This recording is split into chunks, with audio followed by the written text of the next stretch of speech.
and welcome to day 2 of MUCON 2023. Yesterday, we had some really fascinating insights and conversations around data, which can be an incredibly powerful tool for everybody in terms of tracking our growth and inspiring and finding new opportunities. And today, we are going back to the root of it all, the power of the song. At the very core of what we all do is the music itself. Without the song, we don't really need to talk about very much else. So today, we have invited David Ali, founder and CEO of Above Ground Entertainment, Nicole Kim, VP of A&R at Columbia Records, and David Loiterton, president of Indo-Pacific for Primary Wave, to share with us a little bit more about the song, how songs are made, how to properly protect and monetize them, and also how to adapt your song to reach audiences in different markets. We'll also leave about 10 minutes at the end of the panel for any audience or media questions, so please feel free to start thinking about what those might be now and jot them down so you're ready for us at the end. All right, we've got 2 Davids on this panel, so I'm going to be referring to one as David A and one as David L. Slight oversight on my part. David A, let's start with you, since managers are essentially the closest industry to any artists, especially early on in their career. So what is the role of a manager in the songwriting process? I think the role of a manager can be a few different things in the songwriting process. I think it's finding producers and writers that work well with your clients, making sure the vibe is right amongst the two, figuring out what your client is looking for. You know, you got some clients that want to work with writers and producers, some who don't, and then just figuring out the proper way to pair them and what they need. That makes sense. So basically, like, the entire creative process from conception to building the team around it, essentially. Yeah, absolutely. Wonderful. And then I feel like we like chemists a little bit. Like we mixing potions sometimes, hoping like potion A and potion B kind of comes together to create the right product. I love that. I love that analogy. I mean, many people don't actually realize how much of a team goes behind a song. What is the core team that you need to build around creating a song? Say if they are doing it on their own, I'm sure there's still like the studio, the executives, the lawyers, like who all do you work with besides the artist to get a song from conception out to the market? It's a huge team, and we got to shout out to all of them, the attorneys, the A&R admin who make sure everybody get paid, the assistants, the engineers, the runners. I think it's a whole process of people that a lot of people don't even get credit to know that exists, that do a ton of work to help get the songs done, help get them cleared. Like after we get done with the record, it goes through so many other people to make sure everything else is done properly. That's right. So it's not like a one-shot done, right? Like nobody just delivers a song to you and then it's like, okay, here we go. Yeah, for real. Like you need the whole squad. Love that. Nicole, you started your career here in Korea. When I worked with you, you were doing A&R for Hybe, which was already well on its way to being one of the biggest labels in the country. Now you're in the US working for a major label. So comparing Korea to the US, how common is it for artists to collaborate with other songwriters and other producers and other artists in the creative process? Korea compared to the US? I guess it's much more common in the US compared to what we used to do in Korea, where it starts with A&Rs mostly in Korea, in domestic market.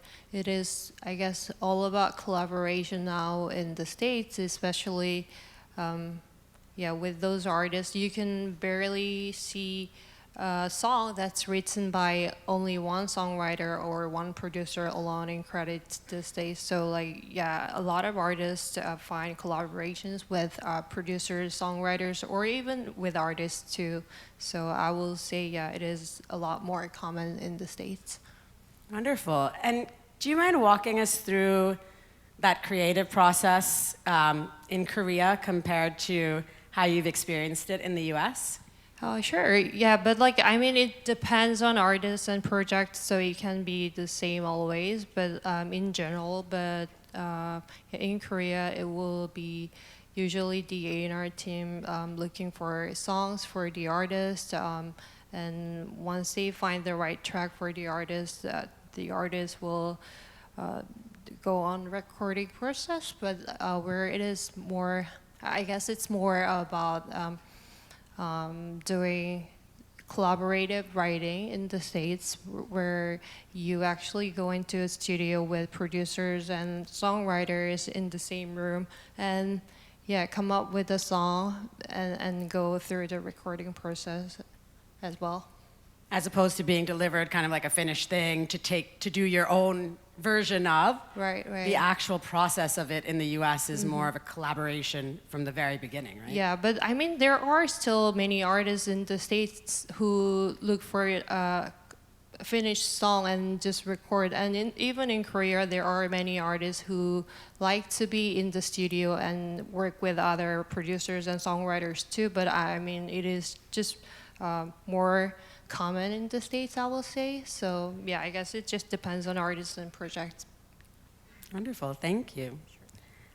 David L., you work with all kinds of songwriters and creators across different levels or stages of their career, copyright owners, all different kinds of genres.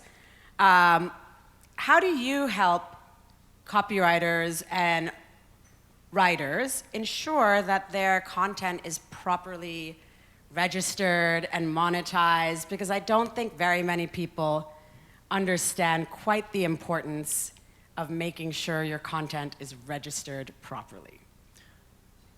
Okay, so I'm going to come back to that bit a little later, if that's okay. Sure. I want to focus on the monetization piece. So I think the most important thing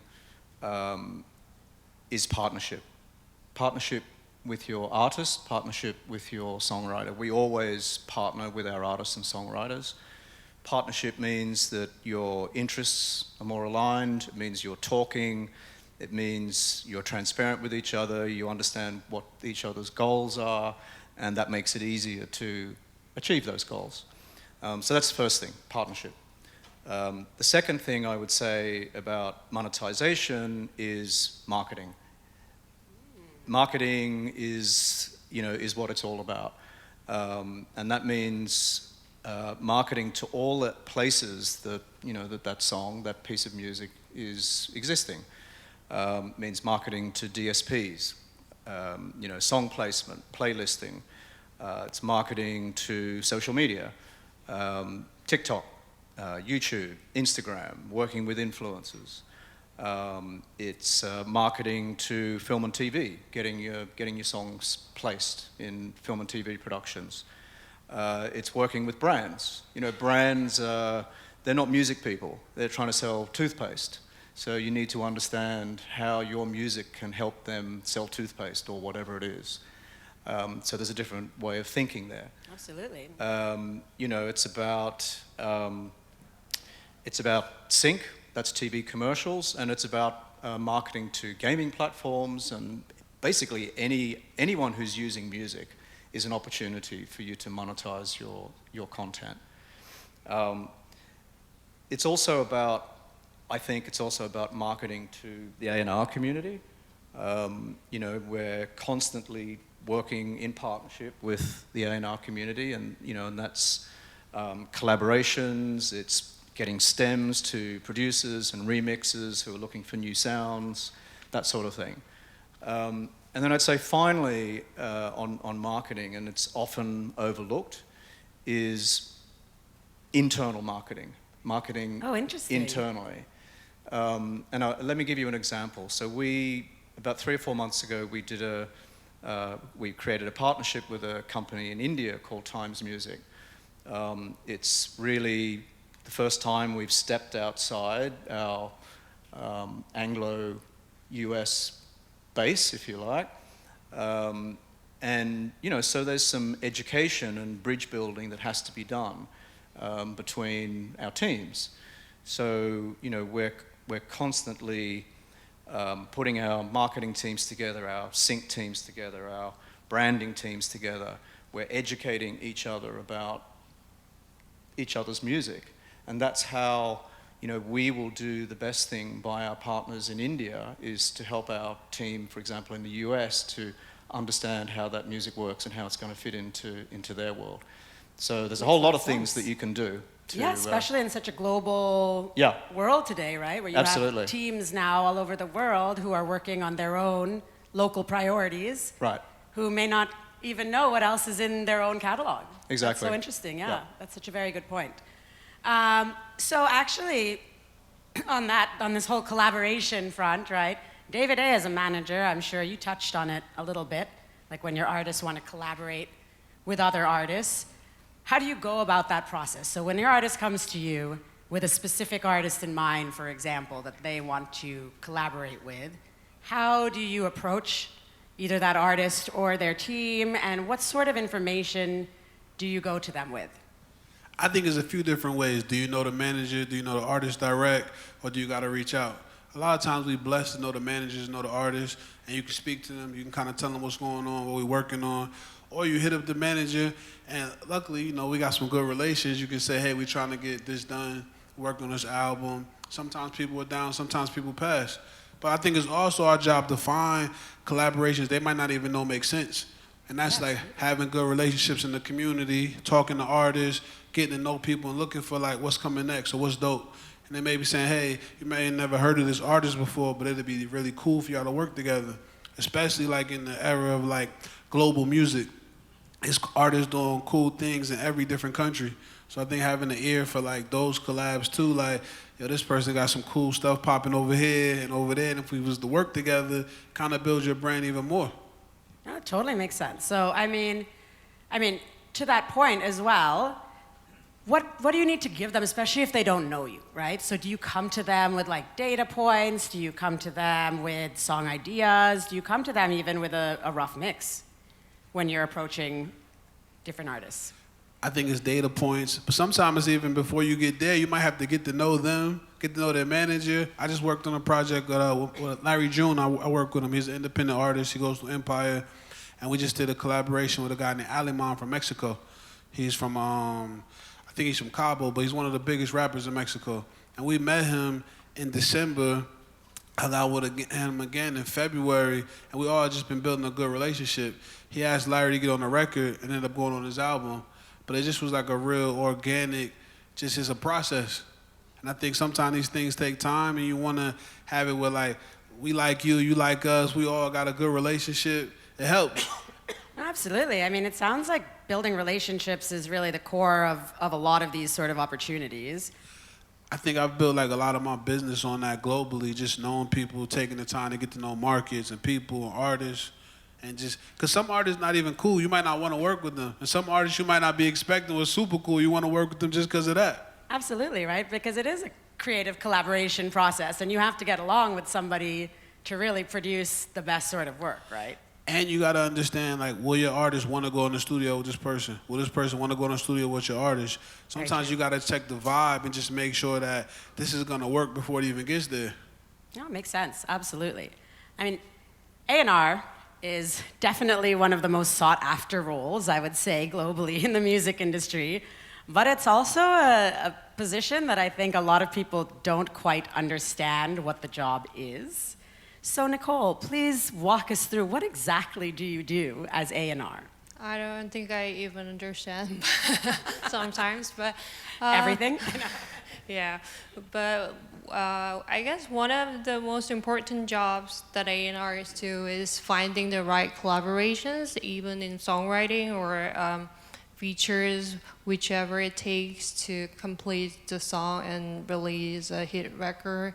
It is very important for us to find the right collaborator and put out a good record. And to go through that process, we not only have to know their music style, as David said, we have to know their chemistry, if they're going to be working together well in the studio. We need to consider all these kind of things to make one record. So yeah, I will say that's one of the most important jobs that A&Rs have to deal with. Yeah. Yeah, that makes sense. I mean, you know, when we listen to songs, we don't really consider like so much of the human element of putting it together. You know, you kind of imagine people just sitting in a studio and creating it. And then, you know, David talked about a lot with marketing and the importance of really getting that song out there into the ears of everyone. Go ahead. He killed that, by the way. I know, right? Yeah, we got to give it up to him for that one. I know. I thought that was really very, very thorough. I appreciated that. So, Nicole, what are the different teams within your label or even externally that you work with very closely? So yeah, like all these guys here, like publishers, managers, or sometimes engineers, artists, producers, songwriters, and it could be the lawyers, as David mentioned earlier. It could be really anyone in the industry. You could meet them by accident at a party or at a studio, and they sometimes just start writing music, or it can happen like by labels, A&Rs. It just happens naturally all the time. So yeah, I will say it comes from anyone in the industry. It doesn't really have to be an A&R person or a manager.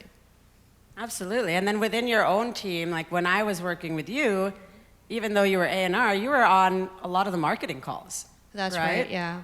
So working closely with like various areas, not just outside a label, but also within it. Yeah, of course. Not just by yourself. I know a lot of people think that A&Rs just kind of go off and do their own thing. That's what I thought very early in my career, because it seems like they just went to parties all the time. But very, very, very not true. No. And now we understand how important those parties are as well. Of course, yes. Publishing as a whole as well is an area of the industry that very, very many people do not quite understand and almost seem like a little bit afraid of, I feel like. So David, help break it down to us so we're not so afraid of it. Walk us through this giving ecosystem me all the good of publishing. questions, right? I know, I give you all the hard questions, but you chose this area of the industry to work in. So. Yeah, true. Look, I think publishing can be overwhelming and complex, and I think it's pretty easy to break it down. I think, and forgive me if people already understand this, but I found a lot of people in the music industry don't understand this, and definitely people outside the music industry don't understand. I think the first... Especially those trying to work with the music industry don't understand it, right? And I think I think you need to start at the beginning, right?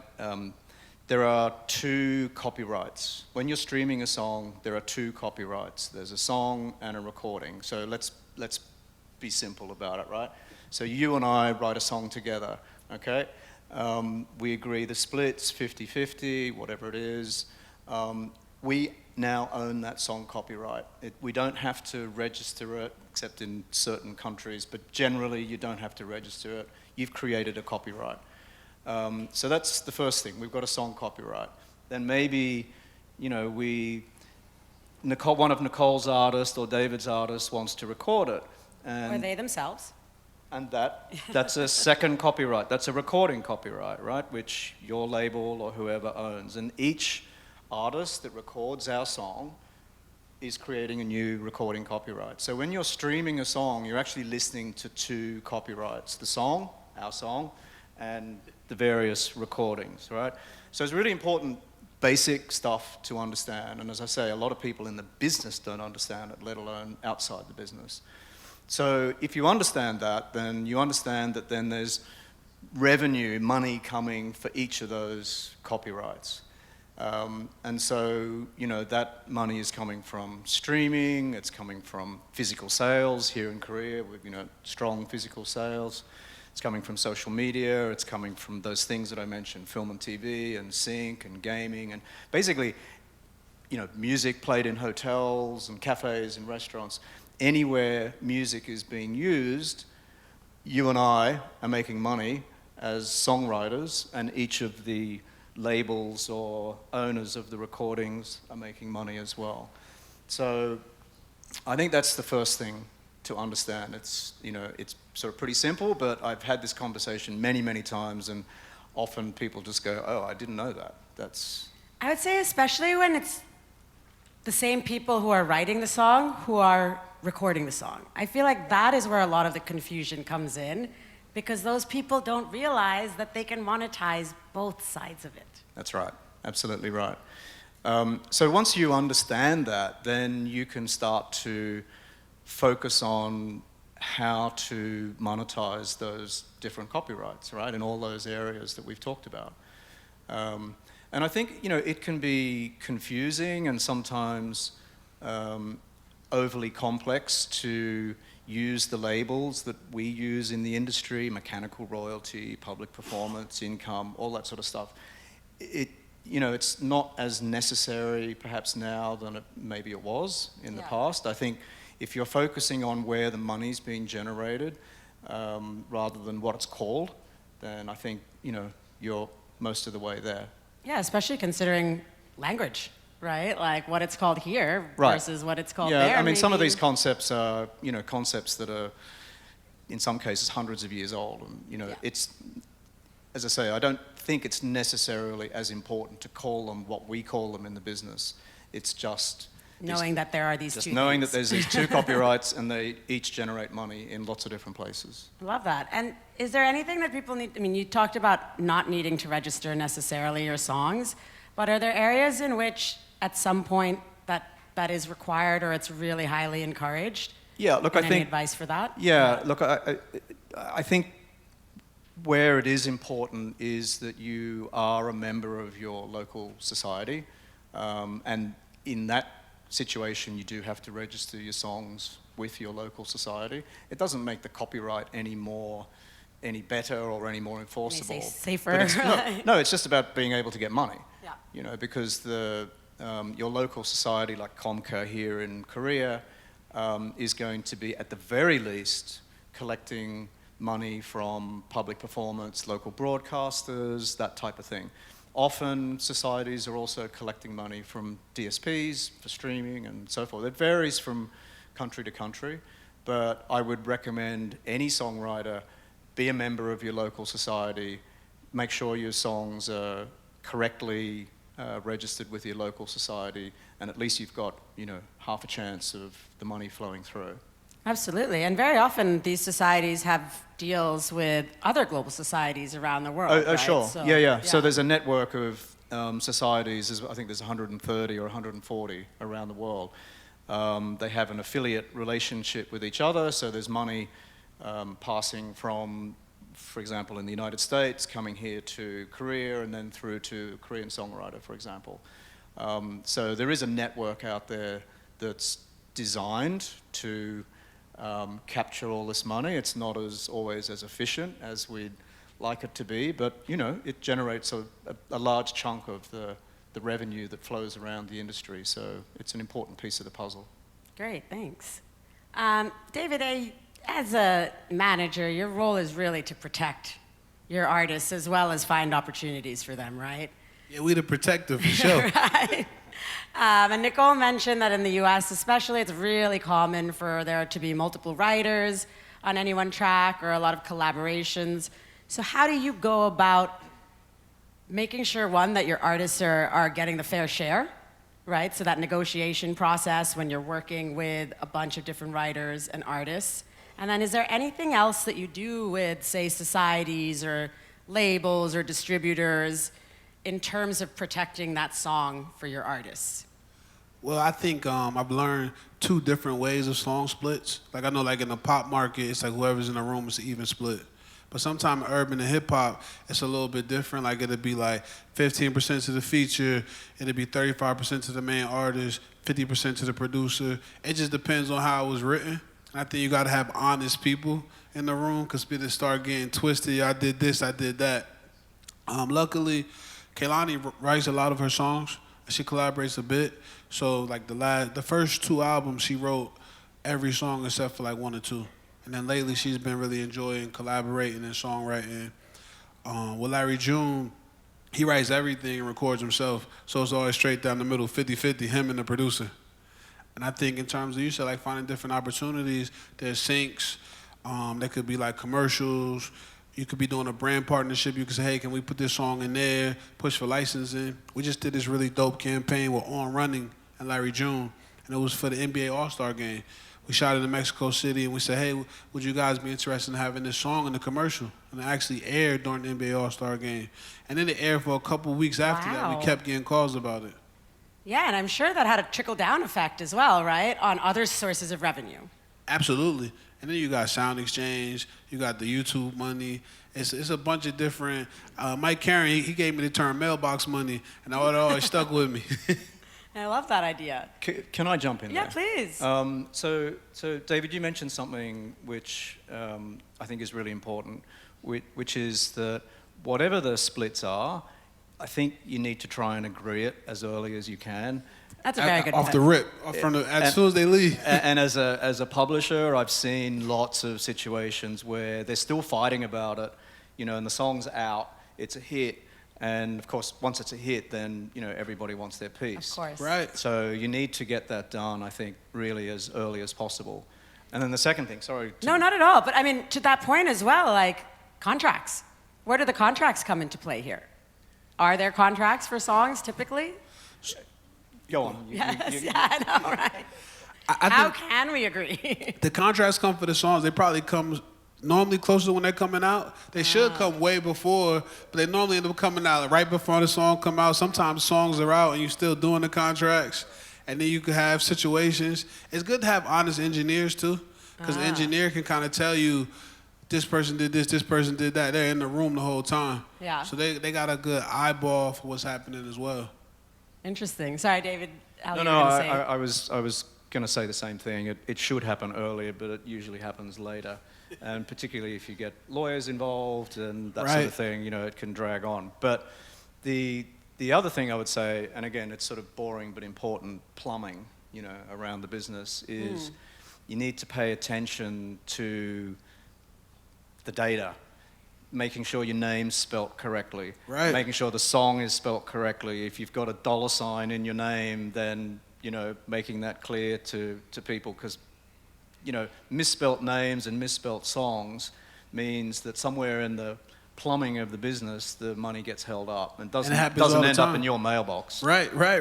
Again, especially in a very global landscape where even artists' names need to be translated oftentimes into different languages, right? There's a lot of opportunity for this sort of mix-up or missing information to happen. And in reality, a lot of these opportunities to monetize, you can't even access if you do not know what your splits are, right? Yeah, absolutely. And you make a good point about international. The Korea, frankly, have done a great job of it because, from the very beginnings of K-pop, the data has generally been in English as well as in Korean. So they were smart about how they manage the data in the international markets.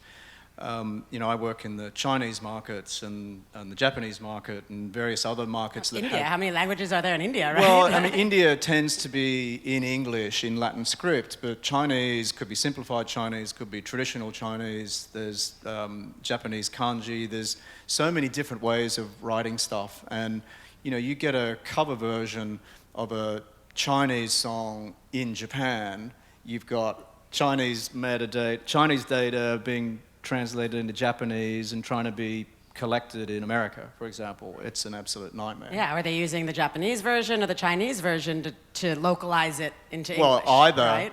either the American society is not going to understand. Yeah, that's so, true. You need to get it into English as well. Very, very good points. Yeah. Nicole, you have worked at major labels in both of these countries, Korea and the US. Yeah. I know it's going to be a really tough question, but how do you define like a commercial song? Like, what does that mean for you? And how is that different? Because it is different, right? Like, what is commercially popular songs in Korea are not necessarily commercially popular songs in the US. Well, I honestly don't think there is like such formula nowadays. Like, this song can succeed in Korea, this song can succeed in the States. Like if you look at the music charts in the States, like there are a lot of K-pops, there are a lot of Latinos, country, hip-hop, whatever the genre is, like there are a lot of kinds. So like I will say like as long as this song is good and it sounds right to people, I mean I think it can work anywhere now. Like I really don't think there's like border these days with music. Yeah, definitely for language, we've seen that it doesn't seem to matter as much. I mean, as the world in general globalizes and people of different cultures are from different countries now, and it's really hard to tell.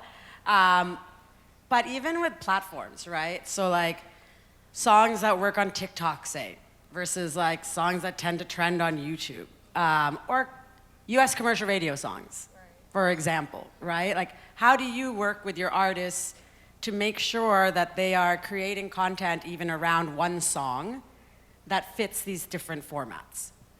Well, I mean, in the process of making a song, we will, of course, think of it, like, will this work on TikTok, will this work with radios? We will definitely go through that process as well, but like that won't be the main thing when making music. So, I mean, we will definitely need good marketing plan and promos for all these records, but like I don't think those are like working as specific formulas when you're actually writing music. So it could happen during the marketing plan process, but I don't think it should be in the way of like making records.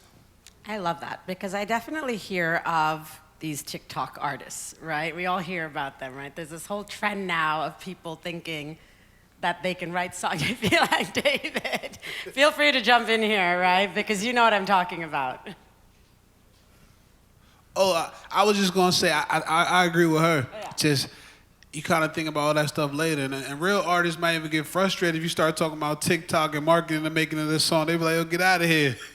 Right, absolutely. But at the same time, you have to prepare them for it, right? So like, at some point, as A&R, I'm sure it's also your job and as a manager to say, once that song is finished, hey guys, we are gonna need this different version, these different versions. Like, how involved is an artist in that process, actually? Is that more of a marketing, like the artist just says like, all right, marketing team, here is my song, have free reign to make a radio edit or make a TikTok video, or they really part of that process? And feel free, Nicole or David, to jump in here.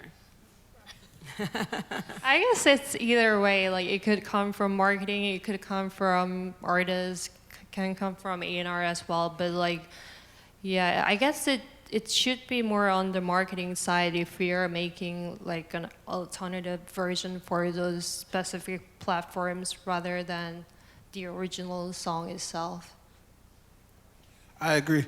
And I think it depends artist to artist, because some artists are super involved, some don't want to be involved at all, and some artists you got to put the whole plan together for them and be like, hey, do you like this?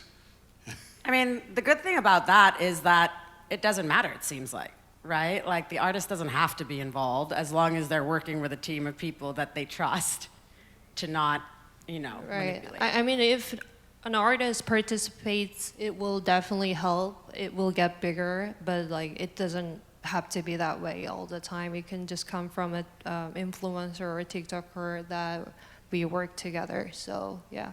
That's awesome. And for those who do know about publishing, a little bit about publishing, most people consider it to be a very passive form of income. But as we've already touched on, there are so many proactive ways to monetize that content. So David, L, can you talk us through a little bit of like, what are the very different ways that you proactively try to push your content for monetization? It's a big question. So firstly, without repeating myself from before, there's the whole marketing process with DSPs, with social media platforms, with brands, with gaming platforms, everywhere where the revenue is generated, so that whole marketing process. I would say these days, and I'm picking up a little bit on something you just said, which is that the borders have come down. when I first started, I'm aging myself a little bit, when I first started in music, there were borders everywhere. You know, we were shipping physical product, and so, you know, borders were relevant. Now, you know, Gen Z don't care, right? They're getting their music from social media, they're getting their music from streaming. All the music in the world is on the streaming platforms. And so the borders, you know, are becoming much less relevant. I mean, K-pop is a fantastic example, right? Who would have thought that you would have teenage kids in Middle America listening to Korean music in Korean, you know, with the poster of the artist on their wall? I mean, it's... And then studying Korean to really understand what it's all about. Exactly, yeah, and becoming amazing. super fans. So, you know, it's completely been tipped on its head. So, and there's a long-winded way of getting to your question. So the first thing I would say is think globally, right?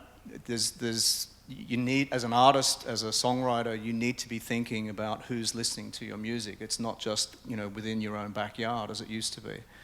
And there are tools to understand that, right? You can dig into and understand who's listening to your music, and you can take advantage of that. Again, marketing becomes important. You start communicating and marketing to those particular markets, right, where you're getting some traction. So I think that's the first thing I'd say. You know, think globally. There are some edges to that, and don't want to get into societies in different countries and what have you, but it's a reality of sometimes working in other markets. I guess just a simple way to say it is just be really aware. Just be be culturally aware. Well, right? actually, When you're trying to that's a focus good on way of market. putting it. Yeah, I culturally think aware. you actually do need to be aware, and I think these days songwriters and artists need to be much more aware of how the business works. You know, read about it, understand it. Don't sort of delegate that responsibility to someone else. And cultures, right? Like, Yeah. I mean, the last thing you want to do is offend anybody. Sure. At the end of the day. Absolutely. So that's the first thing I'd say. Think globally. The second thing I would say is what we call content creation. So we talked about IP, right? So what we'd like to do is to create new IP around, for example, the songs that we wrote together. You know, so that might be films, documentaries, theatrical productions, that type of stuff. It's very interesting for Well, songs that have already been commercially released. Well, this is, you know, yeah. this is part of the business now, right? You know, we're not restricted to, you know, the way that we sort of used to see the business. So, for example, and I'll give you some examples. We partner with the Whitney Houston estate. We executive produced the film that came out last year, I Want to Dance with Somebody. Heavily involved in the putting together and making of that film. I think even within our team, we'd say it wasn't necessarily about making money from the film, but it shone a light on Whitney's music and how great it was. And of course, that helps with your socials, it helps with your streaming numbers, it helps with everything else. We are executive producing a James Brown documentary, for example. With Mick Jagger's company, Jagged Music, and Questlove directing. We're doing a Luther Vandross documentary with Colin Firth I'm really excited and for all of this. Jamie Foxx. So we've got like 30 different biopics, documentaries, theatrical productions at different stages of development, pre-production, production. And, you know, we feel as part of our partnership approach with artists and songwriters, this is an important part of the mix, right? And, you know, documentaries and music films and theatrical productions have been around forever, but I think, you know, it's probably fair to say that as an industry, we haven't really done it as well as we could have. So I think that's another piece of the puzzle, is to really you know, create, and what you're doing, of course, is you're creating new IP, film IP, television IP, theatrical IP on top of your songs. Yeah. And there's lots of opportunities for marketing that IP, you know, on Netflix and so on and so on, all the windows that these types of productions have. So, you're regenerating, you're shining a light on the music, you're introducing the music to like a new generation, Gen Z, who have access to all this music. They go, wow, Whitney Houston, she's amazing. I didn't realize, what an incredible voice. So, I think it's also a really important part of what we as publishers and people in the industry need to do. You need to be thinking much more broadly about how you monetize and optimize your songs and music. It makes sense, broadly and proactively, right? And not just sit and wait for the money to come you want to be rolling in. proactive, right? There's no point sitting on your backside and just sort of waiting for the money to come in, which is often, how people used to think about publishing. And there are a lot of publishers out there who that's how they work, and that's fine. We're like collection agencies. Collection is really, important, right? You got to get the money, so that's important. Yeah. For us, that's not our. In fact, we don't do that. We focus on optimizing the revenue for our partners, our songwriter and artist partners. That's great. David, were you going to add something to that? Okay, I was going to throw it to you also because, besides using original IP or already existing IP, there's a lot of opportunities with these music adjacent industries, I like to call them, like fashion or film or for original content to be requested, right? So is it quite common for artists to create new music for outside of just putting it out themselves as a commercial release? Yeah, for sure. They can be done with brands, gaming, fashion. New technology even, right? New technology even, for sure. And how does the ownership around that typically work? Like, does an artist feel like, okay, that's my song, I wrote that even though I'm using it for this purpose? Or is it like I wrote this for them? I think it really depends, because sometimes it's like, this is a check, I'm doing it for this. Sometimes you might get given a song, and it's like, yeah, they're giving you such a crazy offer, like you won't pass it up. And then some songs you might actually love and be like, this is my song, and I'm standing behind it for the opportunity. So I think it's opportunity per opportunity. And then are there also opportunities for artists to do that for other artists? What do you mean, like writing songs for other Yeah, artists? yeah. So like even like a commercially, I would guess like Ed Sheeran would be probably the best example of that, right? Like an artist who is very successful as an artist in their own right, but a lot of people don't even realize is responsible for writing some of the best pop songs for so many other artists, right? Even like Shape of You, that song was supposed to be for Rihanna. He ended up keeping it for himself. Oh, really? I didn't even realize that. Yeah, and It's a good song. it's funny, I'm quoting Mike Karen Now I'm trying again. to think of the Rihanna version of it. Like, how would that sound like? A lot of hits for artists for themselves come from writing for other people. Because they might make a song thinking, this isn't for me, I never sing this, and it turns out to be one of the ones, and they keep it for themselves. And I just read something the other day, shout out my man Mike Karen again, but he was saying he always encourages artists to write for other people because sometimes you find some of your best records on accident.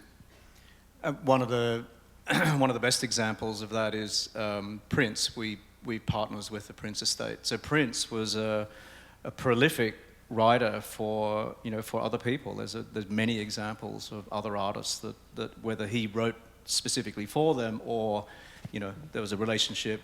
The artist picked up the song. Prince went, "Yeah, this is fantastic. You guys go first." So and there's many examples, right, of great songwriters. Great songwriters are prolific. They just keep writing, and for real, and not necessarily just for themselves if they're an artist as well. And Nicole, we're now expanding into all of these different areas outside of traditional music, like streaming and publishing, and now we're going into creating content for new technology as well as merchandising. How do you help your artists sort of like ensure that they are giving you enough rights to be able to monetize their content in all the ways that you need to monetize, besides just the song, for example? What are some of the other things that you need to have rights for, like maybe cover art or album or things like that? And what are the different ways you can utilize that to monetize? Well, I guess it really depends on artists and deals and labels, so it can be a whole different story for some artists. But I mean, especially with K-pop, I will say there are so many rights that you can create through all through like merchandise, tour, or characters, games. I can't even count. Webtoons, right? Webtoons is a very, very interesting one that, Yeah. that labels may not have had rights to initially, and then now need to go back and get, right? Yeah, and there's like even food, or yeah, there are a lot of things that you can utilize and make money out of it. So yeah, the more you can think of, I guess, the more opportunities that you can have. That's great. And what are some of the challenges next in terms of, you know, a lot of, I guess, David, let's start with you on this side. What were some of the challenges you faced in the songwriting process? We talked a little bit about like not having the contracts in place in time, but especially when you've tried to work with people from different markets or from different genres. A couple conflicts I face. One is I think everybody deals with this. It's a couple people go into a room, a person will be like, I wrote the whole song. And they start showing you their notes, and the artist is like, no, you didn't. And what the writer is saying, it could be like a guy writing for a woman. It's like, you probably wouldn't even really thought of that, but this person swears up and down they wrote the song. So then you put the song out, it goes through acclaim, and now the song's in limbo and you're dealing with that. All right. That's one scenario. Also, I think when you're dealing with foreign territories, sometimes you can do sessions and songs, and you might not even be checking for the artist of the song. You check 2 years later, that song has been out. And you had no clue that the song's been released. Now you got to go back, and we need to talk about this and figure this out and have those awkward conversations to get it correct. And in some markets, it's very common for studio owners to feel like they own a piece of the song because it was recorded in their studio, right? So that's something to be mindful I don't want to comment on that one, but I respect what everybody thinks. No, trust. There's a lot of markets that we work with in Asia where copyright and IP protection is very, very new, where a lot of these questions come into play, right? Yeah, that doesn't sound very legit to me, to be Vietnam honest. is a big market like that. Really? We faced that a lot when we were signing content Okay. in Vietnam is studio owners trying to deliver content that was recorded in their studio as if it was their own. But there's a broader point here, which is, you know, contributions to the end product. So you might have two songwriters, you know, who write a song, but you've got a band in the studio, and particularly a band, not just session musos. You've got a band, you know, who are contributing in their own way.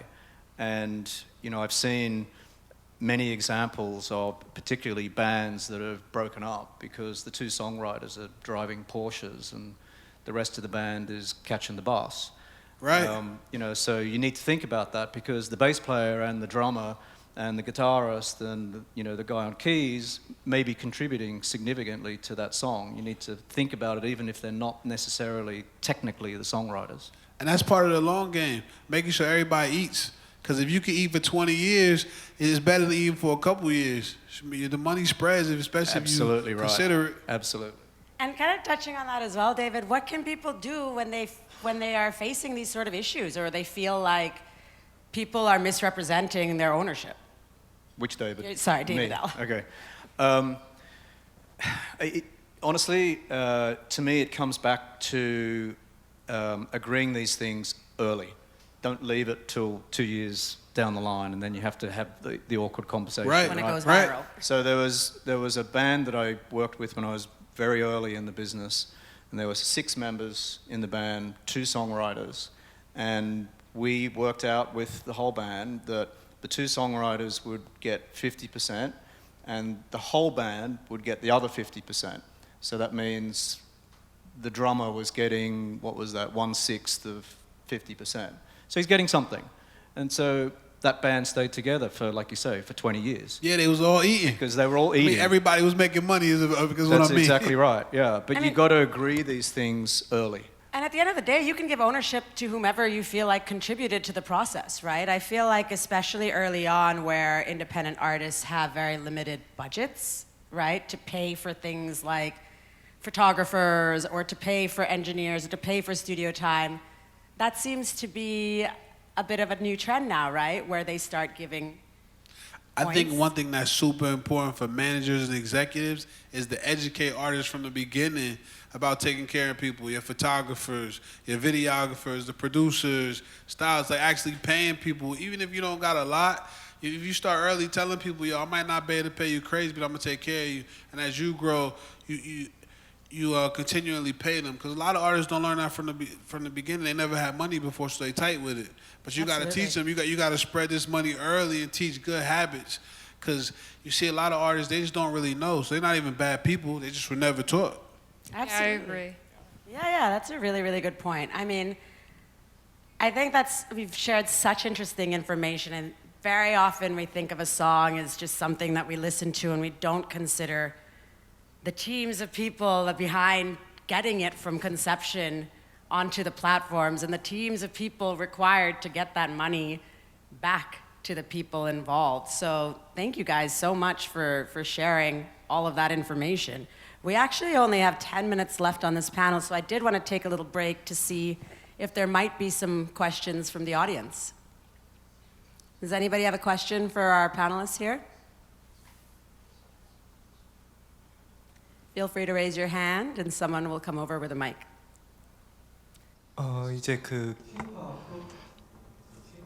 So in the K-pop scene, Nicole, I know that you have worked in the K-pop scene, so I have a question for you. So I am Kwon Ik-do. I'm a reporter with News Tomato. So you've said early on that in Korea, so collaboration is booming, just beginning, but you said that in the US that it is more common that many different artists come together at a studio to produce a song. But it is more common in Korea for K-pop when everything is completed, then the song is given to an artist to perform, to record at the studio. But in the process, as far as I know, is that in case of the English lyrics or one of the producers would want their creative works to be remained as is, untouched.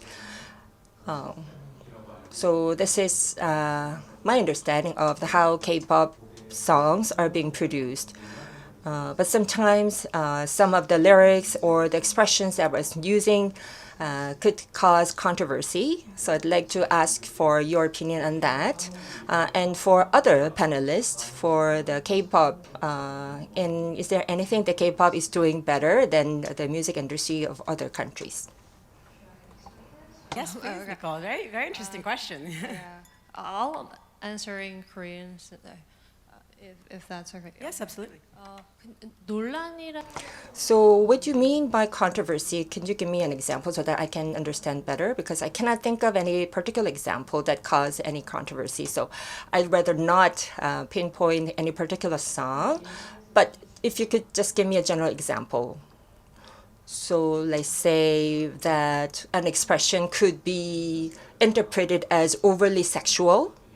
And if the artist is too young to actually perform the song, that is just an example. So if those kind of controversy arises with a song, and if there is any discretionary change of the song that's away from the intention of the producer, and what kind of response should be recommended, and what is recommended to actually eliminate or prevent any such discretionary change from happening. So when I worked as an AR in Korea, I can't remember I was involved in any such incidents, but from my latest affiliation, so we actually collaborated with many different artists together, the way that I describe to be the way that the US songs or the US artists work together. So the controversies or the risk that you have mentioned, to minimize them, what I would say is that the song that has been completed in other country to be brought over to a different country to be recorded, and then I believe that it inherently have some of those risks and misunderstanding. So if you are involved in the production process or the songwriting process early on, then I believe that we can get rid of those risks of misunderstanding or the controversy. And if there is any modification happens in the studio or before coming into the studio, of course, someone has to catch that and make a necessary change to prevent that from happening. To add to that, actually, if you don't mind. So basically, in my experience, when I was doing global distribution, this would come up a lot. And I would say this is really the importance of having partners in local markets where you are trying to grow, right? Because there are lots of opportunities for cultural misunderstandings to occur, especially when there is just a blanket translation, or perhaps you're using some kind of technology to translate, or to your point, some things are acceptable in certain cultures, but not in other cultures. And we actually face this a lot, where we would see either music videos or art or certain lyrics being translated in a way, and then as a partner, we would go back to our client and explain that to them and give them the opportunity to reconsider how they position that. Is that helpful? Great. And I think there was a second part to your question as well, right? There was. Great, David. Yeah, David I'll L., pick it up. jump on in. I think the question was, is K-pop doing anything Correct. different, special than the rest of the business, right? So the unequivocal answer is yes. I've watched K-pop develop for the past 20 years, and I had friends in the early K-pop companies in the early 2000s, and they're telling me, we're going to break Korean music in America, and I'm like, what? How? How? Right? How? How? I mean, And- just because America's such a But insular market, the right? way they've done it, I think is firstly extraordinary, but secondly quite simple. It's been built brick by brick from the ground up. I remember my friend telling me, we're doing a show in LA, in K-Town, and there's going to be like 500 people there. And I'm like, okay, great, fantastic. And then next time they came back, there's 1,000 people. And then they came back again, and there's 1,500 people. They're building it literally fan by fan. So K-pop is not an overnight thing. K-pop is a 20-year, building project. And I think we can all learn from that. And I think, to me, the most important lesson is about building your fan base almost one by one. And again, when I was in artist management when I was young, that's how we thought, and that's how we worked. We were building fans almost one by one. So I think it's song by song, right? and song by song. Yeah. And I think it's a really important lesson for artists and songwriters. Is 99% of the time it doesn't happen overnight. You have to build it. You have to work hard at it. And so I think K-pop has done an extraordinary job at building something which is now incredibly valuable for not just the sort of global music industry, but for Korean culture. It's Absolutely. Critically important. Absolutely. Very well said. Thank you. David A., did you have any final thoughts or words about that, or anything else? I want him brick by brick, fan by fan, and aggressively just trying to do it. I think that's like such a really important point, because so many people nowadays with the virality, and everybody's trying to get to that viral moment, and there's also so much mental health that goes into that as well, right? When you have so much access to information like that, and you're constantly tracking it and expecting something to happen, right? And then it doesn't happen. The good news is that for most people it doesn't, right? For most people you have to put in that time, that energy, that work, song by song by song. So before we wrap this up, I'm gonna open it up for any final last questions and any final last thoughts from our speakers, or advice from our speakers. We've got one in the back there. Hello, very nice to meet you today. My question mostly goes for Nicole. I wanted to ask, for you in the industry for such a long time, you've seen so many artists, right? Artists, bands, and all types of style of music. What's your main point you're looking for, like the elements you look when choosing like the song and the band that's gonna be the potential future band that's gonna blow up? You know, like I wanted to understand like what you look for. In songs or in artists? In songs and artists in general, yeah. I mean, for songs, I guess it's pretty much the same for everyone. Like, it has to be a good song with great production, catch melodies, trendy sound or whatever. But I guess the most important thing for me when I look for songs is if it's how well it fits the artist.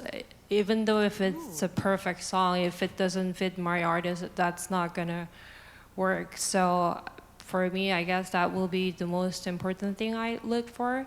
And in the artist, whoever talented and work hard. I mean, we are all doing serious business. Like, we're not doing this for our hobby. And when artist works hard and talented, I guess it just happens perfectly. So I guess those two things are the main things that I look for in artists.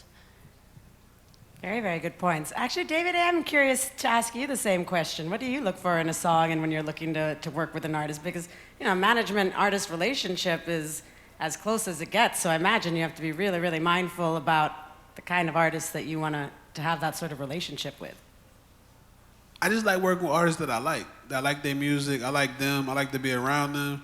It's gonna be a lot of hard work and time spent before you make any money, before you see any movement. So I don't know, it's real personal. I really only work with people that I enjoy being around and that I like. I've worked with artists before that it was like, yo, you can make some money off of this, and I didn't really enjoy it. I swore I would never work with an artist again for money. It's just like, it's miserable.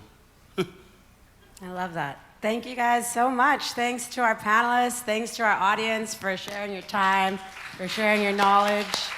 And we'll see you in a couple of minutes after a short break for our next workshop about really, truly understanding the rights that our panelists chatted about today. Thank you, everybody. See you soon.